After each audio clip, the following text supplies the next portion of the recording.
ان کا نام تھا نصر بن منصور، نصر بن منصور۔ یہ بڑا جوہری تاجر تھا، جوہرات بیچتا تھا، ہیرے بیچتا تھا، بڑا کاروباری تھا۔ تو ایک آدمی کو نگاہ کی بیماری ہو گئی، اس نے بہت دعا التجا فریاد کی، یا اللہ میری نظر ٹھیک ہو جائے، نظر ٹھیک ہو جائے۔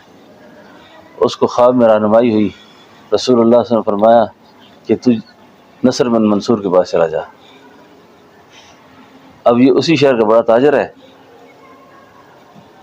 تو یہ خواب میں ہی سوچتا ہے کہ حضور نصر بن منصور، وہ تو آڑتی ہے، تاجر قسم کا آدمی ہے، کہا وہ آپ کو دم کرے گا، اللہ تجھے شفا دیں گے۔ اب خواب ہے۔ صبح کو نصر بن منصور کے پاس یہ گیا، تو نصر بن منصور جو تھے وہ اپنے اسی طرح سونا رکھ رہا ہے، چاندی بیچ رہا ہے، ہیرے رکھ رہا ہے، وہ مخلوق خدا آ رہی ہے، سودے لے رہی ہے، لے جا رہی ہے۔ عجیب معاملہ ہے، اب کیا کرے اس کا؟ نصر بن منصور جو تھا بڑا صاحب نظر تھا، صاحب کشف تھا۔ اس کو بلایا، کہا آپ نے یہی آنا تھا، یہی آنا تھا، میں آپ کو مسئلہ سمجھتا ہوں، ٹھہر جاؤ تھوڑا۔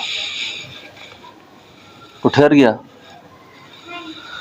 تھوڑی دیر کے بعد نصر بن منصور نے اس کی آنکھوں پر ہاتھ رکھا اور کچھ دم کیا، اس کو اللہ نے شفا دے دی۔ اس سے پوچھا حضور یہ کیا معاملہ ہے؟ آپ کاروباری آدمی ہو، دنیا دار آدمی ہو، اور رسائی بارگاہ رسالت تک ہے،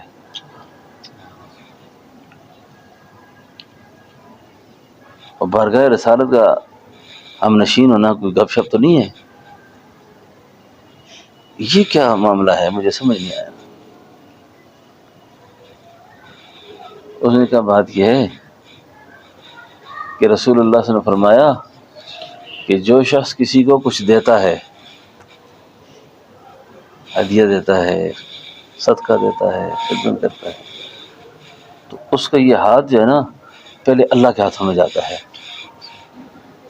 اور یہ جو دنیا تم دیکھ رہے ہو نا، میں نے اپنے لیے نہیں رکھی ہوئی، یہ ہاتھ میرے کئی دفعہ دن میں اللہ کے ہاتھوں میں جاتے ہیں۔ تو اللہ نے اب میرے ان ہاتھوں کو یہ کرامت بخشی ہے، یہ جہاں انگلیاں رکھتی ہیں اللہ اس کو شفا دے دیتا ہے۔